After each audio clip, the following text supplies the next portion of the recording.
Hi, welcome to yet another episode of Black No Sugar. Thank you for sticking around. In case this is your first time joining us, please subscribe to our channel, Black No Sugar, on YouTube. Go to all socials on Facebook and Instagram and Twitter, and you'll be able to get us. We're still at the same home, Aleph Book Cafe. Come here for amazing coffee. They do have books that you can buy, that you can borrow and read while you eat your food here. So today we'll be talking about body image and self-care. I think we've talked about self-care before, like in the first episode, but we did not delve in it very deeply, and also about body image. And maybe I'll speak to, usual suspects. I have Tendo with me and Anna, in case it's your first time joining us. So maybe I'll just want to start with you, Tendo, on what you think body image is.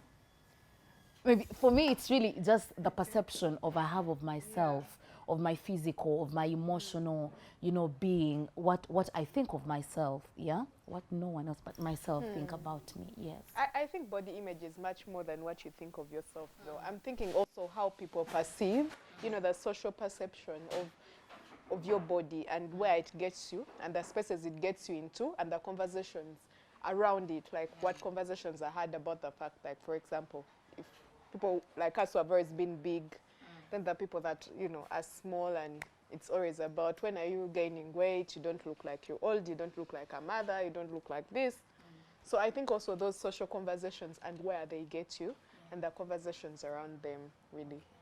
I don't know, do you think any different, Anna? No, those are the perceptions I hold on body image too. Yeah. Why do you think, I feel like most of the time we talk about body image and self-care, the conversation quickly shifts to women, or it affects women the most. Yeah, and it gets tiring for me. It's tiring for me.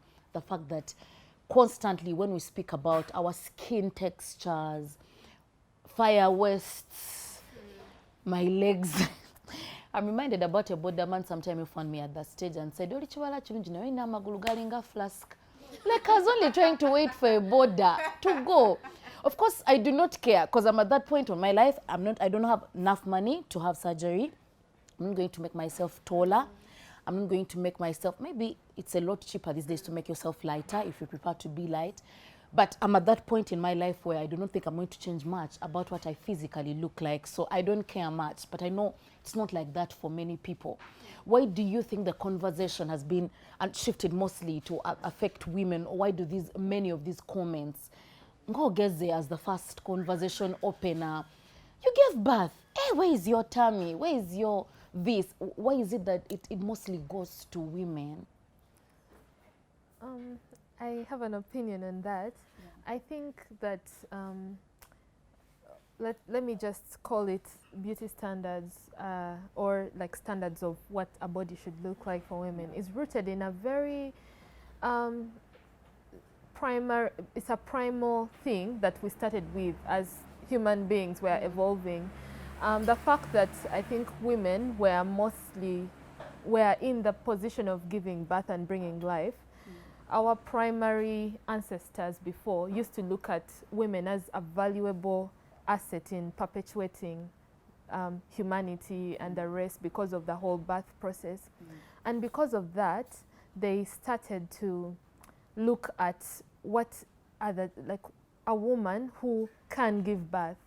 And so they started interpreting it in their own primitive way of the signs of a woman who can bring forth life, and that meant health and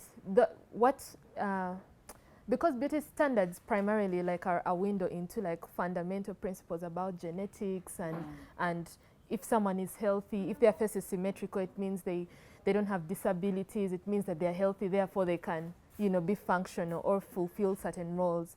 And coming from that, we are now dealing with beauty standards as a residue of that conversation. Then enter capitalism, which comes in to cash in on those insecurities and makes women, drives women to, first of all, drives men to demand certain standards of women, and then drives women to also uphold those standards. So they start investing in like makeup to be asymmetrical. You've heard of contouring and things like that. All that is just reinforcing symmetry and maybe what is now considered as like the ideal body, which is like an an hourglass Venus body, which connotes fertility, sexuality, and capitalism keeps on cashing it in. They put adverts which talk about problems, imaginary problems that women don't have. Then women go to resolve those problems before they have it, and it goes on and on and on. So that is why the fact that those standards lay on women just comes, in my opinion, comes from that ancient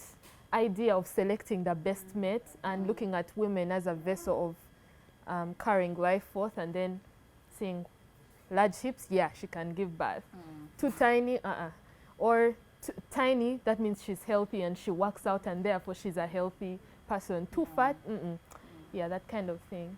No, and I don't understand you. And I think when we were prepping for this, I just told you too that I know that a lot of conversations about also body image, quickly we run to a fat person, are they living healthy? And there's a general assumption that everyone who is big is unhealthy, is unhappy with themselves. So the conversation opener, I know it's very common with us Ugandans here, is you have put on so much weight. Then you start the pressure of, by the way, last week I even got workout clothes, but I just haven't begun. By the way, it's just that the gym is far. I am glad that I do not have to put myself under that pressure anymore. And that I'm eating that I'm eating less. I'm healthy, but my body is just, I don't know, it's genetic. Yeah. Do you get that pressure too? I get that pressure, but also you have to understand that I think women's bodies are political and therefore they are sexualized. And there's this whole thing about the male gaze. And so we are there to sort of satisfy that male gaze. Okay, we are not there for that, but ideally, socially, that's what we are expected, to do, to satisfy the male gaze. So the conversation about women's body is not even rooted in, women and health and all those things. It's rooted in what men, in quotes, perceive of your body and what they like. So that's why even in different countries, you'll find, or continents, you'll find that there is different standards of beauty. And still the conversation will go to health, but it's not really about health. It's about the perception of you from the male gaze. So it's a sexualized thing really, about what they find sexy, what they don't find sexy, and then how you as a person can fit into that so that you are sexy enough, in quotes. But it doesn't even save you anything, because even the more sexy you are, the worse the abuse becomes. Whether you are less sexy to them or more, your body is still sexualized. But also capitalism really. Hips, bums, the China thing, thigh gaps, it's just like, it's too much that you can never even reach that ideal standard. Because guys are here to make money. When you reach the standard of a bum, say, yeah, but your hips, when you dark, why don't you, lighten a bit? Then now there is like all those beauty products, the ones that brighten, they'll brighten you without lightening you. I don't know if you guys have had that conversation. And the ones that lighten you, and the ones that, so there is like a whole industry out there that will not let you rest, because they have that narrative to keep going for them to actually make money. $billion industries in beauty cannot let you rest. And even body image. Anyway, I don't know if I'm being vulgar, but we shall go there. Like even sex and stuff like that, and the vagina, and the fact that you have, in some cultures, if you don't pull. And then I was watching something on YouTube, I've forgotten the name of the clip. And in that culture, it has to be inside. So you go for an operation and they cut it to make it smaller, so that on the outside it's smooth. And that's their beauty standard. But the fact that, women have to go through all the pain in order to be that, one ideal, which you can never be ideal really, because we are not robots, but to be an ideal standard of what men perceive to be who we are is, I think, the issue. And for me, that's always my issue. When people are like, you've grown fat, now some of us have never even been small, ever in our lives. Like, of course, we lose and gain, and we lose and gain. And sometimes I ask myself, so you think that I walked up to here, I don't see that my clothes are no longer fitting me. That you think, like, what do you think? Like, you're letting me know something, like a secret, like a well-kept secret. I know when I'm gaining weight. You don't have to, like, start the conversation with, like, ogenda kwabika. People say that to me all the time, and I'm like, and I'm like, I'm eating normal food, but... So I think you have to reach that point, but it's hard for many people. It's true. It's really hard, and I know that especially online, because a lot of these conversations have gone online, and the fact that you can be anonymous online and you say anything to anyone. I saw the backlash that Lizzo was getting because of how she dresses. There's a lot of discomfort when people see a certain person comfortable with a thing they do not approve of. You get, there are people who are comfortable with tattoos and their hair looking a certain way. And you see it in professional spaces, how someone looks at you different when they see a tattoo on your hand or on your leg. You look less serious. You look like you're not as brilliant as they thought you were before. Because your hair looks a certain way. It's all, and a combination of patriarchy and capitalism. It's extremely dangerous, and that's why, like you say, you'll never get to a point where you are the perfect, you have the perfect hips, your skin, wow. And speaking of skin products are so damn expensive. I look at if each time I see a product that is supposed to do something to my face, I bought, I'd truly be broke. And these keep coming up each day. Yeah? You can't buy one. So because when you go to buy one, you buy the other that goes on, you have the other. It's strange, you get.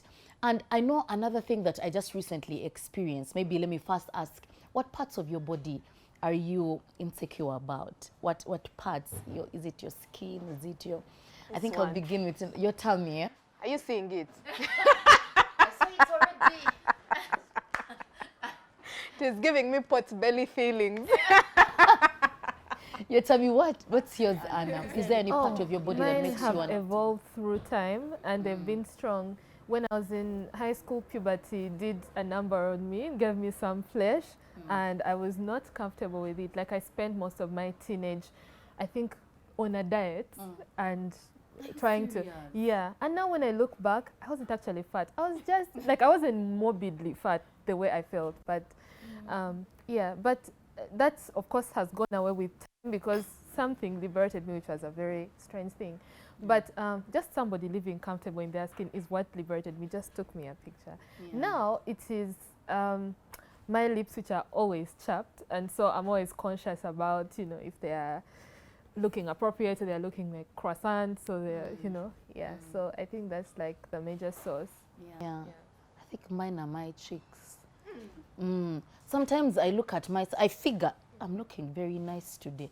Then I take a picture and the cheeks are far. One is in Gayaza, another is in, Kajansi. Like, what am I supposed to do with this whole face? And I think because I grew up with the whole idea, I was really small and I had a cut face, And as told, your face is shaped nicely because, the whole idea of a babe looking nice, the face should be long and, less cheeks and your lips are full and whatnot. Then I started to gain weight around my year 3 and year 4. And I did not actively ever start losing weight or not eating. I continued. I did not really care about what I looked like. I was comfortable. I just now started worrying because I wouldn't walk much. Small distance and I'm sweating and I'm thinking, am I supposed to make money in this Kampala? If I cannot walk on Kampala Road and reach where I'm going without grabbing a border, how will I save? So I just started getting conscious, but my cheeks at a certain time would grow. And because your face is the first thing someone sees. Hey, Kemi, your cheeks. Hey, Jesus, you think I haven't seen? You get, so I used to feel very insecure about even taking pictures. And it's just recently, I think about 2018, where I told myself I'm going to deliberately take pictures because I would see people share memories of like 2016. And I'm like, where was I then? Why didn't I take pictures? But because my cheeks were out of, I'm like, you know what? It's okay. I'll take that picture. I don't even take amazing pictures of people, so I don't even know why. I thought I'd take that role among my peers and all. But yeah, for me, that was it. Maybe we could also look at what we think, this whole thing that we're talking about right now, the negative body images and perceptions that people have of women especially, and young girls, and how that then affects them along the way or in the long run.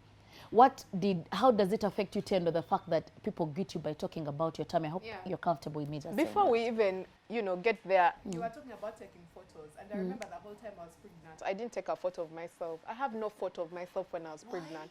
because I gained 23 kilograms, and it was like, you know, when you Google, they tell you only supposed to gain 8. So all my antenatal visits, I would ask the doctor, like, am I healthy? And he would say, you look fine. You know, I don't know what you're stressing about. And then when I lost weight, the first thing someone told me after a week was like, you still look pregnant. I think that's also a conversation people need to have, really, because when you give birth for 9 months, your stomach will stay that way for some time. And I always meet people, they're trying to tie it. Like, no, your body needs time to heal. And I think we don't do that for people. And even when people are sick, like when you're big and then you get sick, people say, oh my God, you've lost weight. And you're like, yes, I was sick. And they're like, yeah, it helped you lose weight. But I was sick. Like, it's not a good thing. And so, and that conversation really makes, you know, I've had my sister even say that she wants some diarrhea to lose weight. Like, imagine all those things that we have to go through on a daily just to look a certain way. And it's not even for ourselves. Like, it's not for ourselves, you know. You can't even put on the clothes you want, because apparently when you're big and you put on shorts, you look like as if you're not being moral, you know. So it's that whole thing, and being uncomfortable around it means that we can't associate in other spaces, because even when you're a politician, the conversation shifts from, you know, this, like people say, oh, she's so pretty, yeah, I wish I could vibe her, oh, she's this big, oh, muono ye mulunji. So you're thinking like, but we're discussing our political future, and how did we get to a point where how someone looks, you know, is the most important thing rather than qualification. So of course it affects all the other spaces that we interact in, and that means that to some extent your beauty, in quotes, the social, you know, how you look, your color and stuff like that, and your hair will affect the spaces and the money that you get into. Yeah. But it affects how much money you make, especially, you talked about the beauty industry. I have a shop, it's a cosmetic shop. And I remember when I was starting out, my sister said, Kati, tuino kwambala obuli sexy. And we'd actually do it because we're selling crop tops and stuff like that. So I had to change my whole image and look a certain way, and we sold. You know, and then when I'd go back to my corporate job, I'll change the clothes.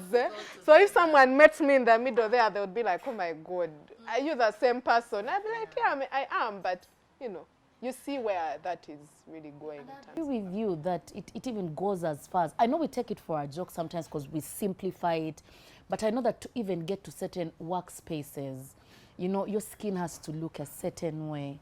You have to dress a certain way. But I also know that a lot of women are conscious about what dresses make their tummies look like. So many times I'm even conscious about how I dress, you get. So I understand when you say it goes as far to even as far as my earning, because I'm not going to get into a certain space because of my hair, because of my skin color, because of how I dress, because I'm trying to hide my tummy or my cheeks, you know. That I don't know what you think about that, Anna.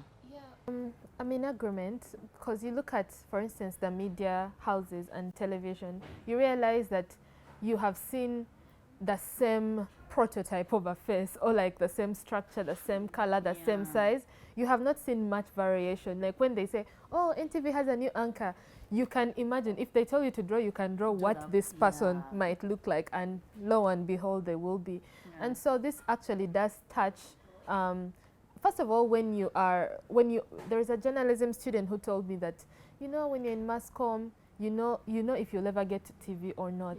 And so it drives where they apply, meaning they eliminate themselves from workspaces before anyone eliminates them. And that, like, you know, you won't do some, in the service industry, you may not go very far. On media and TV, you may not go very far. As a brand ambassador of something, you may never go far. So the fact that beauty standards make you eliminate yourself before you are eliminated, it's something that you can't even speak. Like on social media, Twitter is the one I think that is the worst nowadays. They will post people and they say, look at how ugly she is. And I'm like, as in, early morning. Like, you don't even know that person. Like, you don't even know me. Then you compare us to, and then you say, see this one. Then Simanya, someone said big bummed women or something like that has been an ongoing joke, you know. So I do get, and I know that's a bit dangerous. And I just wanted to ask Anna too on what you think acceptance looks like. You spoke about your teenagers in puberty, how you put on a bit of weight and you became uncomfortable, and then What led you there? For me, with my cheeks, I told myself I do not have enough money for surgery for my cheeks.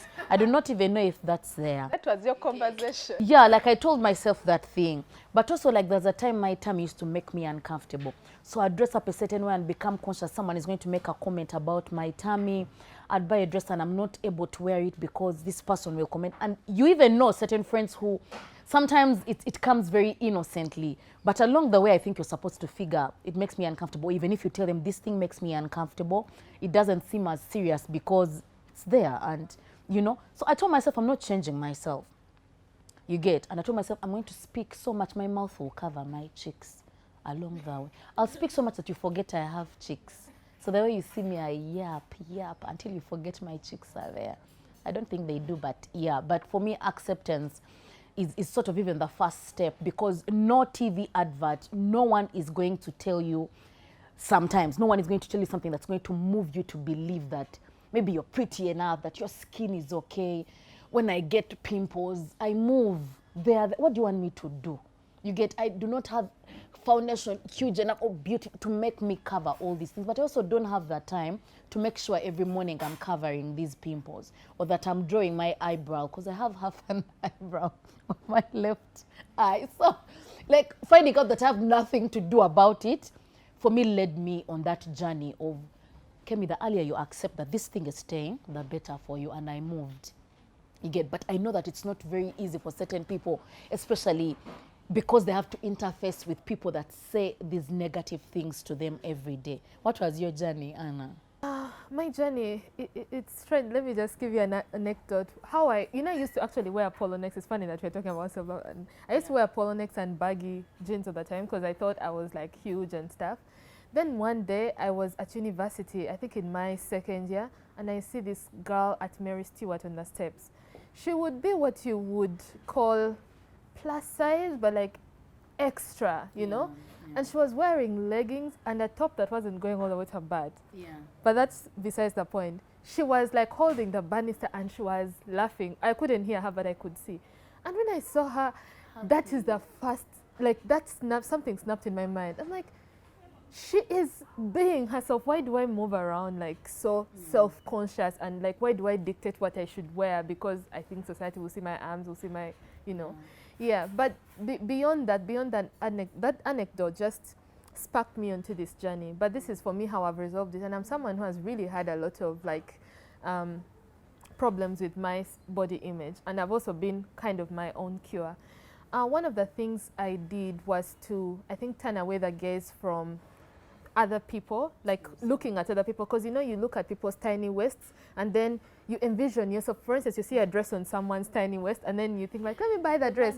Then it comes to your body and looks differently. Yeah. And that is, I think, comes from a place where you are not fully, you have not interacted with yourself long enough. Your eyes are always set on like models and idols and other people whom you idolize in your mind. Yeah. But the more you spend time looking at yourself, just even looking at yourself in the mirror, that I even did the exercise, and you reconcile yourself with yourself. You get used to yourself to the point that if you can't love yourself, then you can accept yourself, because now you are familiar with yourself. Because the more you are like, the more you try to aspire to a certain ideal, the further away you are from self.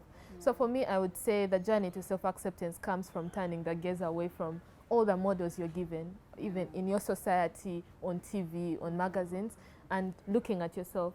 The other thing is that what helped me was cultivating, because you know, beauty standards, like we agreed, they change across the world. You know, like beauty standards in Antarctica are very different from in Asia and are different from Africa.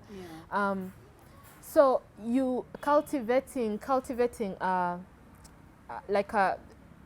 things that have nothing to do with outside aesthetics really helps in actually building your confidence from within. Because now you come to, I used to also eliminate myself from spaces before I went there, yet I think I'm a brilliant girl. And so when I started, like, I think when I went on my whole intellectual pursuit, I began to now not fear being in a place because, oh, my tummy is going to show or my arms are going to have dimples and stuff. But now because I have something to say, I'll go there and I am dying to just express this opinion. And that made me go forward and move forward. So I think cultivating some other deep, more profound things than aesthetics which change across. And remembering that people are not really interacting with you because of how you look like eventually, even though at first they do, but they are interacting with you because of the person that you are. And when you remember that, then you bring the person that you are, which the person that you are has nothing to do with your aesthetics, you know, at the start, on set, yeah. Okay, and you, Tender? Very good. I just got tired, really. I got tired because like I've said, I've never been a small person. So I gain and lose. And mine is not even like I'm always big. I'll gain and lose and gain and lose. And I just got to a point where I was like, you were doing diets. And on the way there, I became vegetarian for like 15 years. And I was vegan for a very good time. And I would still gain weight on that diet. So I was like, no.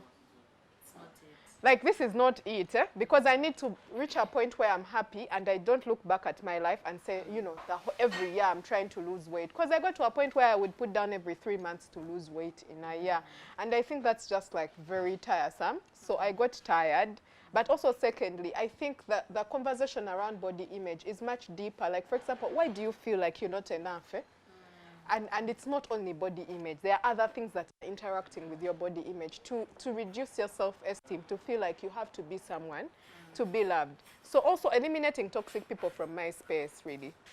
There are people who are like friends and they don't mean it, but if you have like a boyfriend, I hear this a lot from people, and he's always telling you, why are you gaining weight? Try to reduce. You know, you don't look sexy in bed. You look like an old woman. You need to get rid of that person, because even if it's true that you're unhealthy, that's not the energy that's going to get you, you know, on your ass to like do exercise. Also, I started doing things that I loved. I think for me, exercise now, I do it a lot more and I enjoy it. Because I'm not on pressure to say, I need to lose weight. Because I was like, I'll never enjoy food. Like, up to when will I look at food and I'm like, how many calories are in this? I think when you when you go on your first date and then you go to check your tummy, you ate a salad and then like... And then you said, So for me, it was that realization. I can't have that relationship with food in itself. Also toxic. Every time you look at your dawati, you're like, but how many calories is in this thing? Like, will you do that for the rest of your life? And I know that it's harder. At Black No Sugar, we appreciate that the conversation may be different with you, depending on what you're dealing with. That I know for some people, they even get suicidal. They're dealing with very serious mental illnesses because of this pressure about whether they are really small. You talked about the fact that body image issues really change from, you know, continent to continent, community to community. I know certain spaces where really small men and women get a lot of negative comments about their sizes. There are spaces where big girls get these comments about their bodies. So we know that it's a lot harder, and I know certain people acceptance even takes a longer time than a year or two. And we know that it's very difficult, but you're going to have to start somewhere. Yeah, if you want to start gymming, do it for, because I know if you get into that gym and it's because of, you know, the comments that you're getting about your body, about your hands. I know that a lot of women have a problem with their hands. I didn't understand it, for example. I'm like, their hands. Yeah, but they because if I carry, they as in, what do you want me to do? My legs, like, what am I supposed to do? This is how I am. And then it just came to me to just even be self-aware that more people even deal with this at a deeper level than I am. And it was really wrong of me to just making people. I know that there are some short girls that have a problem with it, so they are constantly in heels and whatnot. Like, I don't care. I'm not going to get any taller than these feet that I am. I'm not going to say, but I'm there. So I'm not going to get any taller, so the earlier I am. But I know we really appreciate that this is not easy for everyone out there. And I know that we're almost running out of time, so we'll quickly rush it. I know that usually when you're having conversations about body image, self-care comes into play. That, you know, self-care is a core part of body image and how you start to accept yourself, or how you start to work on yourself, or how you start to deal with it. Is that something that you had to incorporate in your different things that you are doing? And what were those? What can, say, younger girls or young women do to get on that journey of accepting themselves or working on themselves? Because I know sometimes someone is commenting about you, and true, you're small, you're skinny because you're unhealthy, or you're big and there's actually a health issue with it. But how you're approaching me, what's that energy? Are you going to pay for this bill? Like, come to me with love, speak to me with kindness. Come on, you see. So what was that journey for you? Was self-care something that you incorporated into the different things that you were doing to begin accepting yourselves or working on yourselves? First of all, me, I decided myself that I'm going to start loving food. Because I think my journey with food was just a toxic one. Like, I would always look at something and be like, oh my God, am I going to gain weight? No sodas, no sugar, no meat products, nothing. And so I had to sit with myself and ask, am I even happy? Up to now, there's some types of meat I don't eat. But I'm okay with not eating them. And then the ones I want, I will eat. Exercising for myself. You know, it kills the happiness when every time you have to exercise, you have to stand on the weighing scale and say, how much am I losing? Then you find you've lost 0.5 after a week, and then you're like, eh! Then you go and, you know, so just, I think for me, accepting that I can be healthy and actually consciously be healthy. And know that I don't have to take soda every day and do this every day and eat, you know, chocolate every day. But, you know, to make sure that my body, which I reside in, is resting and is okay, and I'm feeding it with all the right things, but things that I enjoy. Yeah, so I think all those things you can do if you let people know. You know, mtu wagamba, you've grown fat. Yes, I know that I have grown fat. So after telling me, ofunye mochi, you know, and I do that a lot because I'm like, so what now? What am I supposed to do? Like, I've grown fat. What do you want me to do? Like, because it never really, most cases have come from a good place. My dad on dinner the other day said, you've grown fat. Are you happy? Because he said, you know, you've grown fat. So are you happy? And I was like, out of the blue, eh? Parents do it a lot. I don't know if it's unconscious or it's like a thing because, yeah, you know. And so, but I'm happy. I think I'm happy. I know that, you know, there's a healthy, whatever weight that I'm supposed to be at. So I try to keep around it, but without really stressing myself to become smaller than it, like go up to 54. Like, no, I'm not trying to do that. I'm also just trying to be in a weight that I enjoy myself. I'm like, oh, I love the way my clothes fit when I'm this weight and stuff like that. But it's a journey. Educate yourselves. I think also being in the feminist space for me has done that because, you know, a lot of feminists are more, they embrace, you know, the way you look and that, you know, there's not a lot of toxic conversations in there. Yeah. And for you, Anna? For me, I found a lot of comfort in like fundamentals of science and biology. And by this I mean that I remember that one of the things that actually have cured me of my body image is the fact that your body is a vessel of like your life, and it's here to carry you through. Your legs are not here to achieve beauty standards, but they have bones to carry you to be firm. They have muscles to help you, you know. Your face is here just protecting the inner parts of your face. And so when you look at it from that point, that your body is functional, you find beauty, if there is beauty to be found in functionality.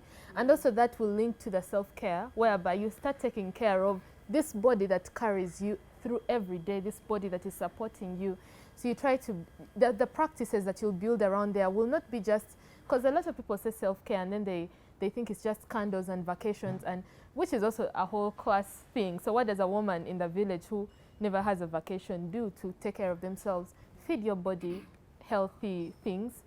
Let it indulge in the luxuries that are available to you. Love it, look at it with that idea that it is here to support you and not to just be pulled, picked apart, dieted away, or like padded with more like silicone and pumped with things to fulfill a beauty standard. It serves a deeper purpose than just satisfying the gaze or the patriarchal gaze. Yeah. So maybe just before we close, what does self-care look like?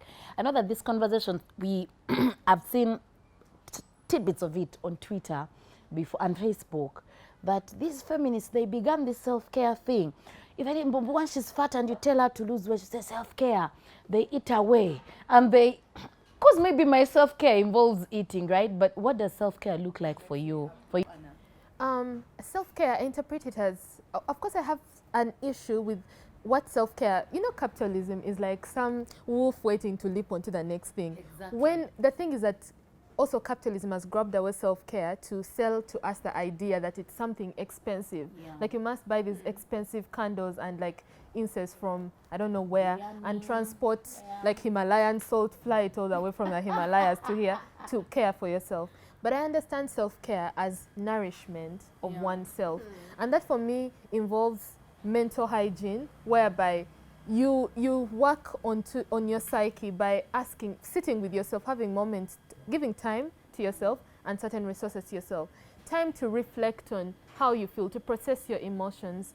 Time to like deal away with negative things. Going to therapy is self-care, but not everyone can afford therapy. So you can maybe indulging in like pleasant social interactions that nourish your mind and fulfill you. Then going down to the body, whether what you eat, and saying, you know what, let me eat salads, or let me drink some tea, let me light a candle, let me dance, let me listen to music. Self-care doesn't have to be expensive. It has to just simply nourish you without depleting you again, your bank account, in the name of self-care. Because we don't want you anxious after a vacation to send bats in Mexico just because you are on some self-care.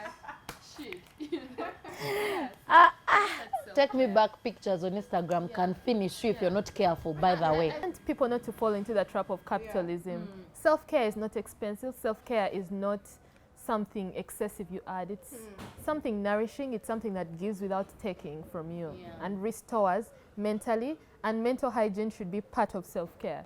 Yeah. What are some of the things that you do? Journal. Then I'll leave home in Seguku to go behind Javas to just sit in that green park and just sit and detox among the trees.